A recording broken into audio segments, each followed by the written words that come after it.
Sekarang akan kita dalami lebih lanjut, yaitu pengertian menjadi seperti anak kecil. Refleksi ini, jadi perenungan ini saya ambil dari satu tokoh dalam gereja Katolik, dari seorang kudus, yaitu Santa Teresia dari Kanak-kanak Yesus atau Santa Teresia Lisieux. Hidup tahun 1873 sampai 1897, hanya 24 tahun ya hidup di dunia ini. Tetapi kemudian apa? Pesan dan pengajaran yang dia bawakan ini sungguh mempengaruhi seluruh gereja pada masa itu dan juga sampai masa sekarang. Dalam konteksnya, saya ceritakan sedikit saja supaya Anda memahami. Jadi, waktu Santa Teresia hidup, gereja artinya apa? Masih boleh katakan dipengaruhi yang cukup bercokol, cukup kuat pada masa itu, yaitu bid'ah. Kalau disebut bid'ah ini maksudnya adalah aliran, ya, aliran sesat. Bid'ah Jansenisme.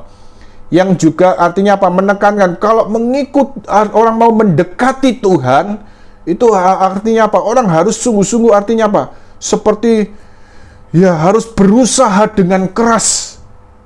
Artinya apa? Ya menjaga dirinya, membebaskan dirinya dari dosa. Bahkan kemudian dalam konteks misalnya mau misah, ya mau mengikuti perayaan Ekaristi gitu, orang harus sungguh-sungguh bertobat, lalu kemudian harus berpuasa berapa hari sebelumnya. Ya jadi kesempurnaan juga dianggap sesuatu yang berat, sesuatu yang sulit. Ya, dalam konteks itu. Tetapi kemudian Tuhan memunculkan, ya, jadi seorang Santa Teresia Lisieux untuk mengingatkan gereja dan untuk membawa gereja pada jalan yang sesuai Injil. Ya, yaitu untuk apa? Kembali bertobat dan menjadi seperti anak kecil. Pengajaran Teresia ini kemudian lebih dikenal sebagai jalan kanak-kanak rohani. Jalan kecil Santa Teresia Lisieux, ya. Jadi mari kita lihat refleksi dari Santa Teresia Lisieux, perenungan Santa Teresia Lisieux mengenai menjadi anak-anak kecil. Jadi refleksi ini ditulis oleh Mother Agnes, priorinnya yang juga kakak kandungnya, Pauline. Dan kemudian dari apa yang dinyatakan ini, kemudian Pauline Mother Agnes ini menulis bagi kita, menuliskannya bagi kita dari apa yang dinyatakan Santa Teresia. Jadi menjadi seorang anak kecil itu berarti mengakui kepapaannya, mengakui ketiadaannya, mengharapkan segalanya dari Allah yang baik, bagaikan seorang anak kecil yang selalu mengharapkan segala sesuatu dari ayahnya. Menjadi seorang anak kecil juga berarti tidak khawatir tentang apapun juga apabila kebetulan tampaknya tidak maju. Jadi anak kecil ini apa? Mengakui kepapaannya, mengakui kekecilannya. Jadi ya coba Anda kalau mau renungkan, ya saya punya anak, ada yang umur 10 tahun, 8 tahun, tetapi ada yang terakhir ini umur 1 tahun lebih, nanti November ini 2 tahun. Tapi kalau kita lihat, seorang anak kecil ini sangat tergantung pada orang tuanya. Ya ini lebih-lebih pandemi ya, kan tidak mungkin. Tapi coba Anda bayangkan masa-masa sebelum pandemi. Pernah nggak jumpai anak-anak kecil di bawah 5 tahun begitu, jalan-jalan sendiri di mall, belanja-belanja sendiri? Nggak pernah kan ya? Ya dia pasti pergi dengan orang tuanya, ya. Bahkan kita suka kadang-kadang masa pandemi pun ya kita sebagai orang tua ya kadang-kadang kasihan kalau anak ini terus di rumah begitu ya. Jadi kalau minggu ya kadang-kadang kita cari jalan, tapi tempat yang artinya apa? Kita hindari kerumunan. Jadi mungkin kalau daerah Prigen atau daerah Malang kan juga udara segar ya. Tapi ya selalu cari tempat, misalnya mau makan pun disemprot sana sini sama disinfektan ya. Artinya apa? Kan namanya anak kecil ini keliling-keliling, kadang yang pegang segala-galanya dipegang begitu kan ya. Lebih-lebih yang mau 2 tahun ini ya. Nah, tapi artinya apa? Di sini ditekankan Santa Teresia Lisieux mengakui kepapaannya, mengakui ketiadaannya, mengharapkan segalanya dari Allah yang baik. Jadi artinya apa? Sangat tergantung kepada orang tuanya. Ini sifat anak kecil. Demikian juga sebenarnya kita di hadapan Allah. Kita sangat-sangat tergantung kepada Bapa Surgawi. Ya, demikian juga untuk keselamatan kita. Ya, untuk kekudusan, untuk keselamatan kita, kita sangat tergantung kepada Allah. Sebenarnya di sini juga artinya apa? Menjadi seperti anak kecil, satu poin yang kita tangkap di sini artinya apa? Ini sebenarnya sifat kerendahan hati. Menyadari kepapaannya, kemiskinannya, kekecilannya, bahwa kita sebagai manusia, kita ini bukan apa-apa, tidak dapat berbuat apa-apa. Tetapi tidak cukup di situ. Kita harus melakukan satu lompatan, yaitu apa? Berharap pada kerahiman Allah. Lebih-lebih pandemi ini seharusnya menyadarkan kita. Ini bukan hanya satu daerah, tapi seluruh dunia. Dunia ini kan ibaratnya kalau kita sebelum pandemi kan hebat-hebatnya ya. Luar biasa. Kita mau traveling kemana saja bisa, asal punya duit kan. Lalu kita bisa melakukan apa-apa ya. Pokoknya ya semua bisa dilakukan. Ya semuanya bisa dilakukan. Kemajuan, perkembangan ilmu pengetahuan teknologi, lalu kemudian gadget sendiri dan sebagainya, smartphone, luar biasanya canggih. Ini walaupun pandemi pun kita puji Tuhan ya, masih bisa bertemu lewat Zoom ya. Tetapi di tengah segala kecanggihan, kehebatan manusia ini, tetapi kemudian apa? Ketika menghadapi pandemi, virus yang tidak kelihatan, virus corona ini, ya kan nggak kelihatan, disebut musuh yang tidak kelihatan ini ya. Tapi kemudian apa? Bahkan sekarang kita baru dengar kemarin ya, yang lagi viral, bahkan Presiden Amerika, Presiden negara superpower ini pun juga bisa terkena virus corona. Ya, manusia bukan apa-apa di hadapan Allah. Ya. Jadi benar-benar kita sadari, karena itu kita sungguh-sungguh, walaupun ya di tengah kemajuan tadi kita harus juga ingat, dengan kemajuan, kehebatan dunia, kehebatan manusia ini, tetapi juga kita lihat realitas dosa yang merajalela. Ya. Mungkin pandemi ini juga ya menjadi satu peringatan-peringatan dari Tuhan bahwa ada satu bahaya yang lebih besar dibandingkan dengan pandemi ini, yaitu akibat dosa. Upah dosa adalah maut. Akibat dosa yang bisa membawa pada kematian kekal atau neraka. Nah, karena itu panggilan ini juga satu panggilan untuk bertobat, bertobat, dan bertobat. Menjadi seperti anak kecil tadi, sungguh-sungguh menyadari kepapaannya, kemiskinannya, kekecilannya, ketidakberdayaannya, kelemahan dan kerapuannya. Tetapi kita mau juga berharap tanpa batas pada kerahiman Tuhan. Lalu juga ini menyangkut juga keselamatan kita. Ini satu poin penting. Ya, saya bacakan dari apa yang dinyatakan Santa Teresia Lisieux ini. Bahkan orang-orang miskin memberikan kepada anaknya apa yang dibutuhkannya. Akan tetapi segera setelah anak itu menjadi besar, ayahnya akan berkata, "Sekarang silakan bekerja, engkau bisa mencari nafkahmu sendiri." Supaya aku tidak usah mendengar hal itu dari Bapa Surgawi, maka aku tidak mau menjadi besar, sebab aku merasa tidak mampu untuk mencari nafkahku sendiri, yaitu mencari hidup surgawi. Karena itu aku tetap mau menjadi seorang anak kecil, dan aku tidak mempunyai kesibukan lain daripada memetik bunga-bunga cinta kasih dan bunga-bunga pengorbanan untuk mempersembahkannya kepada Allah demi menyenangkan hatinya. Ya. Jadi dalam diri orang-orang miskin pun, anak-anak kecil ini tetap akan berusaha apa? Diopeni. Tapi kalau sudah besar, mulai gede begitu, ayo sudah waktunya kamu cari uang. Saya jadi teringat ya akhir-akhir ini ya, namanya orang pedagang ini kan macam-macam situasinya ya. Ya puji Tuhan kalau PSBB waktu yang lalu ya masih banyak karena jualnya macam-macam, justru pada saat-saat itu jalan dengan ya tetap jalan gitu, sudah puji Tuhan banget ya. Tetapi akhir-akhir ini ya, entah satu situasi ya, ya ada yang bilang ya, namanya kita tinggal di Jawa, ada yang bilang wah situasi ini karena ya sudah kena corona tapi juga suro begitu ya, kata masyarakat begitu ya. Ya jadi situasi boleh katakan akhir bulan lalu ini parah banget ya, kondisi sepi banget. Padahal bulan lalunya ya namanya orang dagang, perputaran uang ya banyak pembayaran dengan giro dan sebagainya, ini ya waktunya bayar begitu ya. Ya tapi kemudian ya benar-benar rasanya ya cukup berat, lalu ya istilahnya ya ngoyo banget, cukup berat begitu, belum lagi kewajiban dan tanggung jawab yang lain.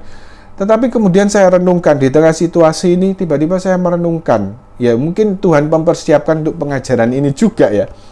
Saya merenungkan, ya dalam situasi ngoyo berat, tapi tetap ada dua hal yang nggak pasti akan kami penuhi, berusaha untuk penuhi, yaitu apa? Susu bayi dan juga diapers ya, diapers. Jadi saya nggak sebut merek ya, diapersnya bayi kan, susu bayi dan diapersnya bayi, anak yang hampir 2 tahun ini. Pasti akan artinya apa? Kita usahakan pasti selalu beli, dan itu makin besar kan makin istilahnya apa? Makin cepat gantinya ya, makin harus terus beli-beli gitu ya. Jadi namanya susu bayi dan juga diapers tadi. Ya saya renung-renungkan, kemudian saya teringat dengan apa yang dinyatakan Teresia ini. Dalam keluarga-keluarga miskin, orang tuanya juga akan memberikan anaknya yang kecil apa yang dibutuhkan. Tetapi kalau sudah besar, maka anak itu akan disuruh kerja.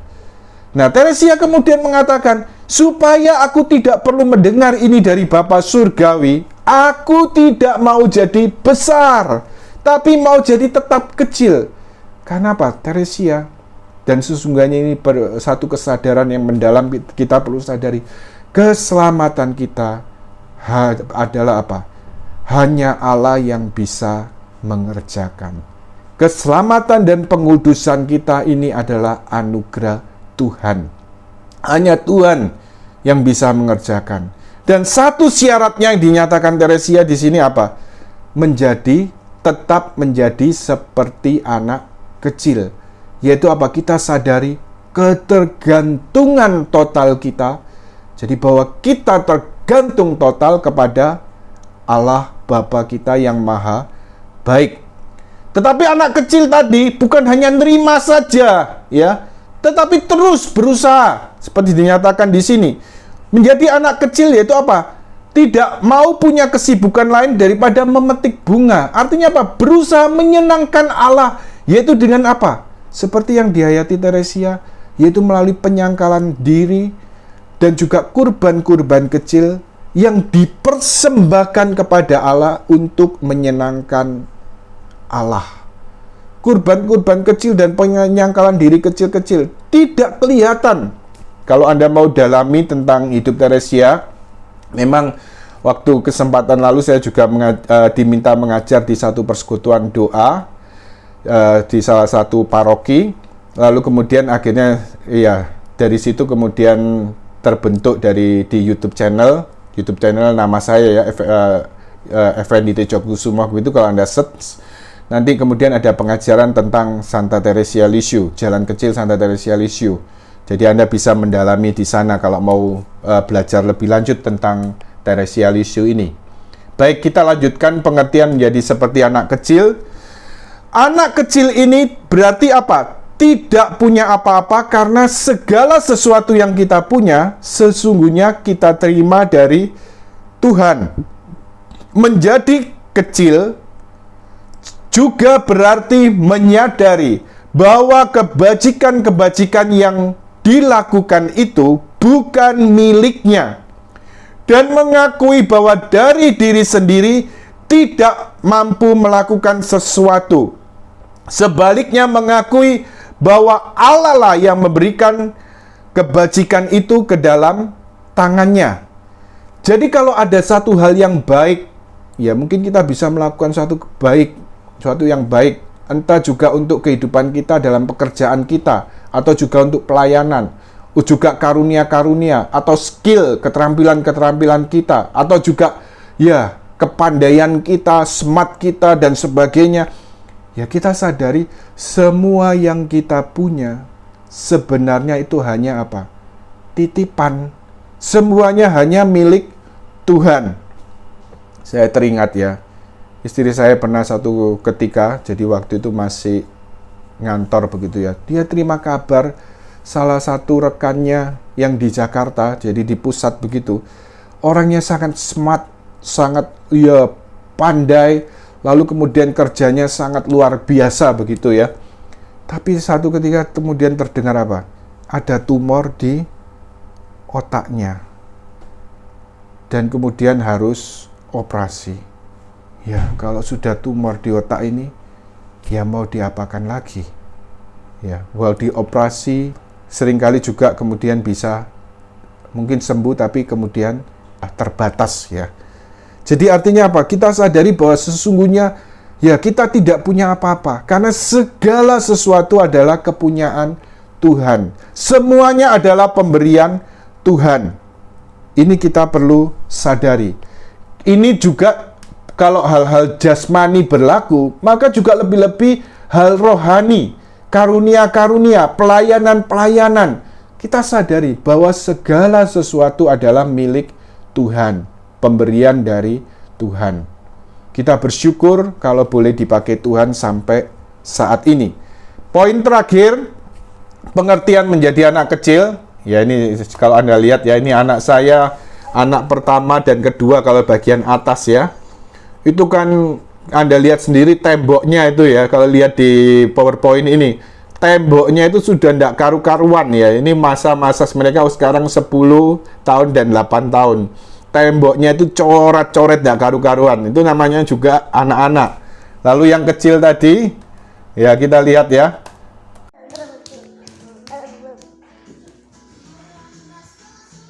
Ya, pokoknya lompat-lompat, apa jalan lalu tahu-tahu lari ke depan begitu ya. Ini rumah tanpa pagar, jadi memang harus ekstra hati-hati. Ya. Tapi kita lihat anak-anak bisa melakukan apa saja ya. Lari sana, lari sini, lompat sana, lompat sini, coret sana, coret sini. Anak-anak kecil seperti ini jatuh lalu bangun ya. Orang tuanya ini harus ekstra hati-hati kalau sudah anak-anak ini ya. Kalau jatuh sana, jatuh sini, lompat sana, lompat sini, dan sebagainya. Nah, anak kecil ini kadang-kadang sering jatuh. Nah, ini pengertian yang diberikan oleh Santa Teresia. Akhirnya menjadi anak kecil berarti apa? Tidak putus asa. Karena kesalahan-kesalahan yang telah dilakukan. Sebab anak kecil itu sering kali jatuh. Tetapi karena kecil, umumnya tidak melukai dirinya terlalu berat, hanya menimbulkan gores-gores saja. Jadi artinya apa? Ini satu hal yang perlu kita ingat. Kalau anak kecil sana, lari sini, coret sana, coret sini, jatuh sana, jatuh sini, ya lompat sana, lompat sini. Artinya apa? Kita sebagai manusia bisa jatuh, bisa lemah, ya. Ya bisa dosa karena kelemahan ya. Ada dosa karena kelemahan, ada juga dosa ya karena tadi ya, hanya sungguh-sungguh dosa untuk posesif, untuk mencari kepuasan, sudah nggak peduli pada Tuhan, sudah nggak peduli pada hukum-hukum Tuhan, itu bisa. Tetapi ada juga dosa karena kelemahan.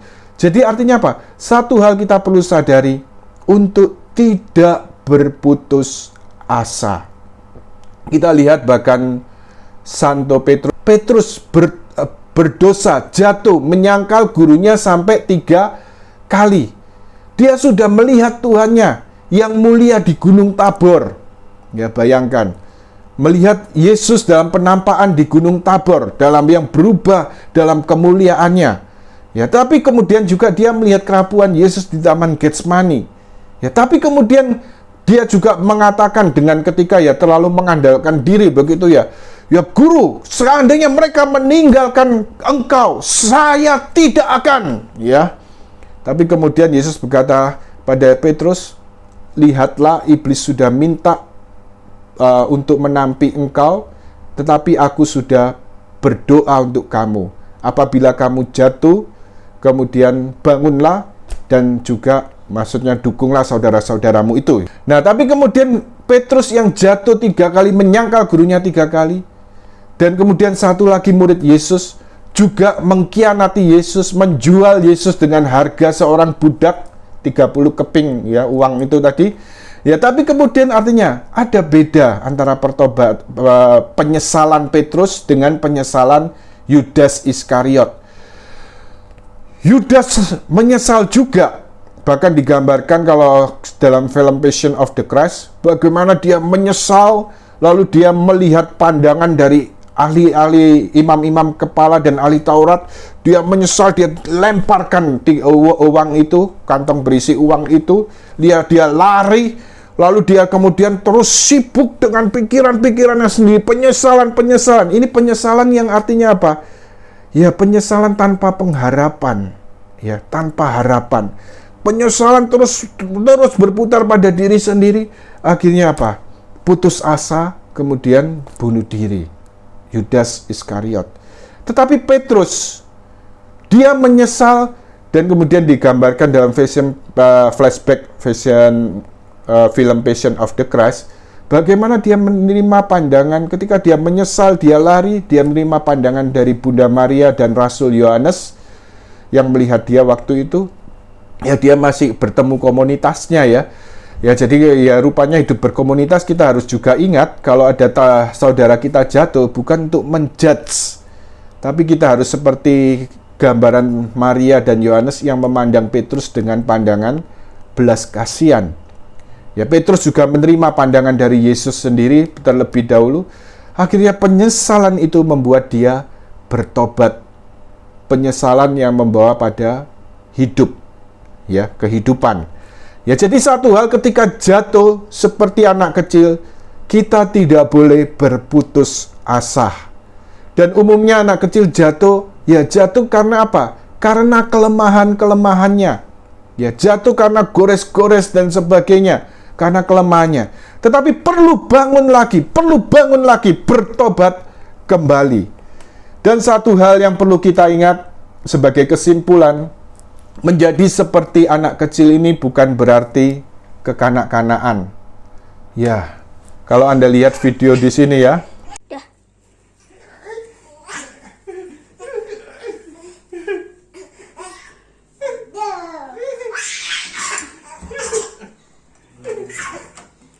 Kita sering ya, namanya anak-anak dilempar-lempar begitu ya. Dilempar-lempar sama papinya. Tapi kemudian apa? Dia bukannya nangis, bukannya takut, malah apa? Tertawa-tawa, ya, tertawa-tawa. Artinya apa? Ya, kita juga perlu memiliki kepercayaan pada cinta kasih Allah yang Maha Rahim. Seperti anak kecil tadi, ya, seperti di tayangan ini ya. Dilempar-lempar, tapi malah tertawa-tawa. Karena tahu anak ini, ya, dia senang bermain dengan papinya. Dia tahu papiku, orang tuaku juga tidak akan menyakiti aku. Ya. Jadi demikian juga dengan Bapa Surgawi. Kita perlu hidup dalam kepercayaan dan cinta kasih seperti anak kecil kepada orang tuanya. Dalam situasi apapun, termasuk situasi pandemi ini, kita tahu Bapa Surgawi tidak merancang yang buruk. Rancanganku bukanlah rancangan kecelakaan, tetapi rancangan damai sejahtera. Kita percaya bahwa apapun yang terjadi, dan kita belajar menerima semuanya dalam sebagai penyelenggaraan Tuhan, sebagai kehendak Tuhan.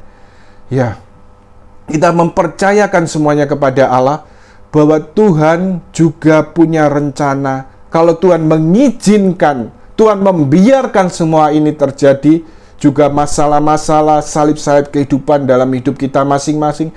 Kalau Tuhan mengizinkan itu terjadi, Tuhan punya rencana yang terbaik. Tuhan mengasihi kita seperti orang tua mengasihi anaknya yang kecil.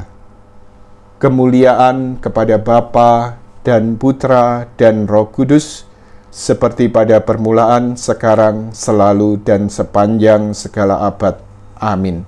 Santa Teresia Lisieux, doakanlah kami. Dalam nama Bapa dan Putra dan Roh Kudus. Amin.